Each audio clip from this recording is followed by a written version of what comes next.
دې ته موږ سپونټینیس ابارشن یو انډیوسډ ابارشن د کوم دپاره چې ډاکټر صاحبه یا ډاکټر صاحب یو فیمیل ته ډرګز ورکوي او هغه دا کوم فیټس چې دی دلته یا کومه امبریو ده دا لاس کوي هغې ته انډیوسډ ابارشن و زه د سپونټینیس ابارشن خبره کوم نو یو خو دا د امیونو سپریشن نه د بچ کېدو دپاره سبسټانس خارجوي نیکسټ که زه تاسو تر دې دا سټرکچر جوړ کړم دا ټروپوبلاستیک زونه پیلوسوډه ختم شي او دا ټروپوبلاستیک سایټوټروپوبلاست او سنسیشو ټروپوبلاست دا ځان داسې ارینج کړي ښه ویلای لایک سټرکچر جوړ کړي دا ویلای لایک سټرکچر چې کوم جوړوي دا ګیر چاپېره د امبریو پراپر نه او د دې سایټوټروپوبلاستیک ټیشو نه ګیر چاپېره د دې ټولو نه دا د سایټوټروپوبلاستیک ټیشو جوړ کړي دا امبریو یو طرف ته پوش شي ښه دا امبریو به زه د بر سایډ ته پوش کړم دې ته امبریانیک پول وایي ښه د دې نه به امبریو جوړېږي او دې پول ته ایبریانیک پول وایي دې ته څه وایي ایبریانیک پول وایي اوس وګورئ دا امبریانیک پول د دې ځای نه به ماشوم جوړېږي د دې نه به څه جوړېږي ماشوم جوړېږي د دې ماشوم د جوړېدو نه بعد به دا دلته کنیکشن جوړېږي د دې ماشوم او د پیټل او د مدر د میټرنل بلډ سرکولیشن او د پیټرنل بلډ سرکولیشن کنیکشن به جوړېږي نو دلته دا لږې ښې ډیولپډ شي دې ته موږ کوریانک ویلای وو اوله چې کومې جوړې شي پرایمري ویلای ورته وو دا بیا کنورټ شي سیکنډري ویلای ته او بیا ټرشري ویلای ته چونکې ستاسو په بک کې نه دي شامل نور دې د وجې نه تر تاسو دومره یاد ساتئ چې دې ته کوریانک ویلای وایي ښه کوریانک په ایلنټایس یاکسیک امنیاټک کیویټي او په کوریان باندې پوه کومه چې دا څه شی دي په هغې باندې به درته یو 2-3 منټه څلور هلک خبرې وکړم خو دلته تاسو وګورئ دا د څه شي نه جوړ شو دا د ټروپوبلاستیک ټیشو نه جوړ شو ځکه چې دا بار کم ټیشوز و دا ته موږ څه کومو ټروپوبلاستیک ټیشو نو د دې ټروپوبلاستیک ټیشو نه کوریانک ویلای چې جوړ شي نو د میټرنل بلډ او د دې په منځ کې دلته دا راشي یو خو دا انزایمز خارج کړي دا نو دا ځان په دې فنکشنل لیر کې دلته ور انټر کړي دلته څه کې په دې فنکشنل لیر کې دا ځان ور انټر کړي ښه په څومه ورځ په اوومه په اتمه ډیپن انډیپن لاړه شي او د دې دپاسه دا بیزل لیر نه دی دا بیزل لیر د دې دا فنکشنل لیر چې کوم دی د دې دپاسه دا لیر داسې جوړ شي ښه دا لیر نو دا اوس په دې لیر کې دننه ور پټه شوه انزایمز یې خارج کړه دا ځای ورته ډیجنریټ کړو لکه قوت یې چې راوکنئ صحیح ده دا پکې ور انټر شوه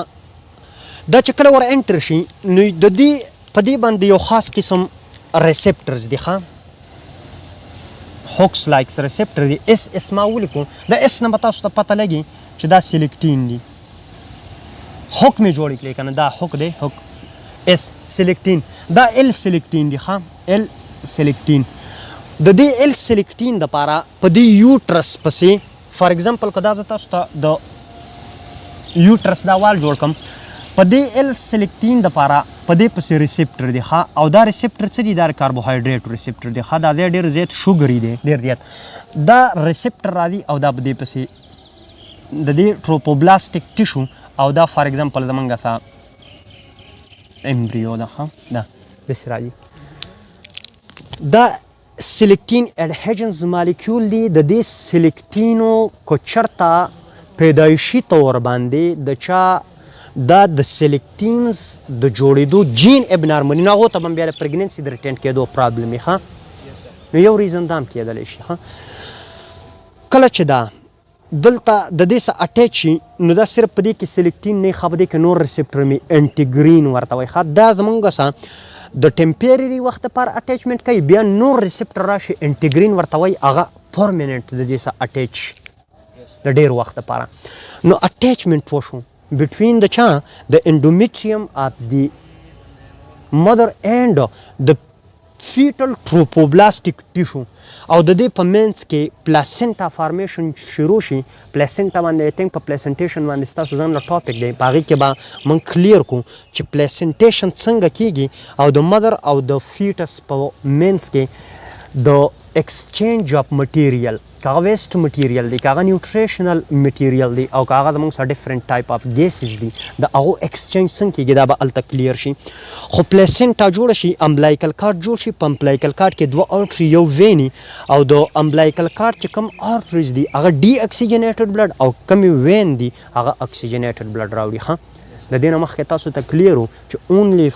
پلمونري چې کوم وین دی هغه اکسیجنیټډ او آرټري ډي اکسیجنیټډ بلډ وي. خو د نن نه بعد پکې تاسو امبلایکل وین چې کومه دي هغه هم اډ کوئ چې دا هم اکسیجنیټډ بلډ وړي. نو اکسیجنیټډ اوړي، نو هلته په امبلایکل کارډ او په پلاسنټا به بیا ځان له باس وکړو. خو دا دلته امپلانټ شو. دا د شپږمې نه واخله د 12مې ورځې پورې مینلی موږ دا په 9th ډے باندې موږ وو چې دا په 9مه باندې امپلانټ شو، په 8مه باندې دا ور امبیډډ شو، په 9مه باندې دا مکمل څه شو اټیچ شو. نو په 9th ډے باندې زیاتره بوکلی کی باقي د دې رینج دی د 6 نه والا د 12th ډیز پورې دا دلته دا پروسس کیږي. فرټیلایزیشن وشو. د فرټیلایزیشن نه بعد کله چې دا دلته امپلانټ کیږي نو چې کوم امبریونیک ټیشو دي دا ما تاسو ته ارینج کلیو. ما تاسو ته څنګه ارینج کلیو که تاسو ته یاد وي ما ویل یو خو زمونږ سره دا اپول ټیشو دي دا درته ما داسې جوړ کلیو، او یو مې درته دا هایپوبلاست او ایپی بلاست مې ورته ویلي، او بیا ما د دې نه داسې تاسو ته دا ډیسک جوړ کلی، او د دې مې راته دا ډیسک جوړ کلی. دې ته ما بایلیمینر جرم ډیسک ویلی. د دې ایپی بلاست نه ما سیل جوړ کړه، که تاسو ته یاد وي ایپی بلاست، او د هغې په ذریعه باندې ما دا هایپوبلاست سیل ریپلیس کړه. هایپوبلاست، او ما تاسو ته ویلو چې د دې پاسه امنیاټیک کیویټي ده، او د دې یخته زموږ سره څه شی دی، د دې یخته کوریان دی. ښه داسې از ا هول دا برته وروسته بیا جوړ کړم چې زموږ سره امنیاټیک کیویټي څه شی دی، امنیاټیک فلویډ څه شی دی، کوریان څه شی دی، ایلنټایز څه شی دی، دا به درته جوړ کړم. خو دلته جسټ زموږ سره د جرم لیر خبره ایکسپلین کوو.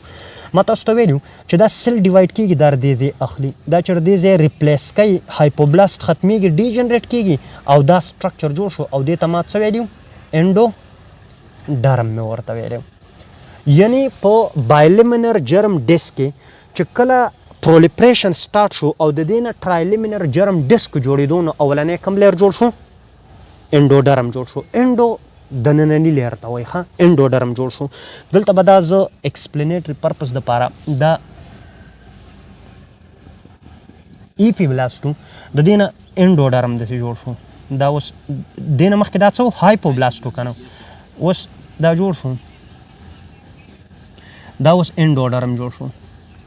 انډوډرم، او دا اقا ایپی بلاست دی. ښه ایپی بلاست دی. دا مزید ډیوایډ کیږي، او د دې دوانو په مینس کې بل لیر جوړیږي. ښه بل لیر، هغه لیر به زه دا ایپی بلاست په خپل ځای باندې جوړ کړم، دا، او دا انډوډرم ما جوړ کړ. دې په دې مینس کې دا لیر جوړیږي، او دا کوم لیر جوړ شو؟ دا میزوډرم جوړ شو. دا میزو، نو دا میزوډرم دی، میزوډرم دی، دا انډوډرم دی، انډوډرم دی، او دا ایپی بلاست اکټوډرم ته کنورټ شي. ښه اکټوډرم ته کنورټ شي. نو دې پورې دا سټوري مونږ کړې وه. دا سټرکچر درته زه 3 لیر راخلم، دا درته دلته جوړوم. د دې نه مونږ ډفرنټ آرګنز جوړو، د دې نه مونږ ډفرنټ ارګنوجنیسس کو. ګیسټرولیشن د بایلیمینر جرم ډیسک نه چې کله مونږ ټرایلیمینر جرم ډیسک جوړ کو، دې پروسس ته مونږ ګیسټرولیشن ویلو. دې پروسس ته مونږ څه ویلو؟ ګیسټرولیشن ویلو. ښه ګیسټرولیشن. په دې ټیم کې چې کله ګیسټرولیشن کیږي د دې امبریو نوم مونږ چینج کو، او دې ته مونږ ګیسټرولاوو. دې ته مونږ څه ګیسټرولاوو. کله کله په ام سی کیوز کې راولي، میبي چې د اف اس سی په لیول خو نه راولي، خو د انیلی کې یا په پی ام ډي سی په لیول باندې دا پوینټ هغه ټچ کوي چې د پروسس اف فارمیشن اف د سټمک از کالډ ګیسټرولیشن. ګیسټریک سټمک ته وایي که نه. نو که چېرته چا دا پروسس د بایلیمینر جرم ډیسک نه د ټرایلیمینر جرم ډیسک جوړېدو دا پروسس نه یې سټډي کړی، یا د چا نه هسې په غلطۍ کې نه یې اورېدلی، یا چا په خپله یاد کړی نه، نو هغه یې ورته لیکي چې بس ګیسټرولا او ګیسټریک ګیسټرولیشن ډایرکټ څه کوي صحیح کوي نو ګیسټرولیشن د سټمک فارمیشن ته نه وایي ګیسټرولیشن هغه پروسس دی چې کوم د بایلیمینر جرم ډسک نه ټرایلیمینر جرم ډسک جوړ کړي نو چې تاسو دا خبره کلیري صحیح ده زه به اوس دا ټرایلیمینر جرم ډسک راخلم دا ټرایلیمینر جرم ډسک او د دې نه به زه فرست به د دې نه موږ نیورولیشن وکړو نیورولیشن او یا به ترې ارګینوجنیسیس وکړو چې کوم تاسو خوښ هغه به ترې وکړو نو ډفرنټ ارګنز به ترې جوړ کړو چې د دې نه کوم او دغه به ترې جوړ کړو انډوډرم نه به هم سټرکچر جوړ کړو د میزوډرم نه به هم جوړ کړو نو دغه به دغه کوو صحیح نه دا خو ورته سټاف کړه او دغه آنلاین دي څه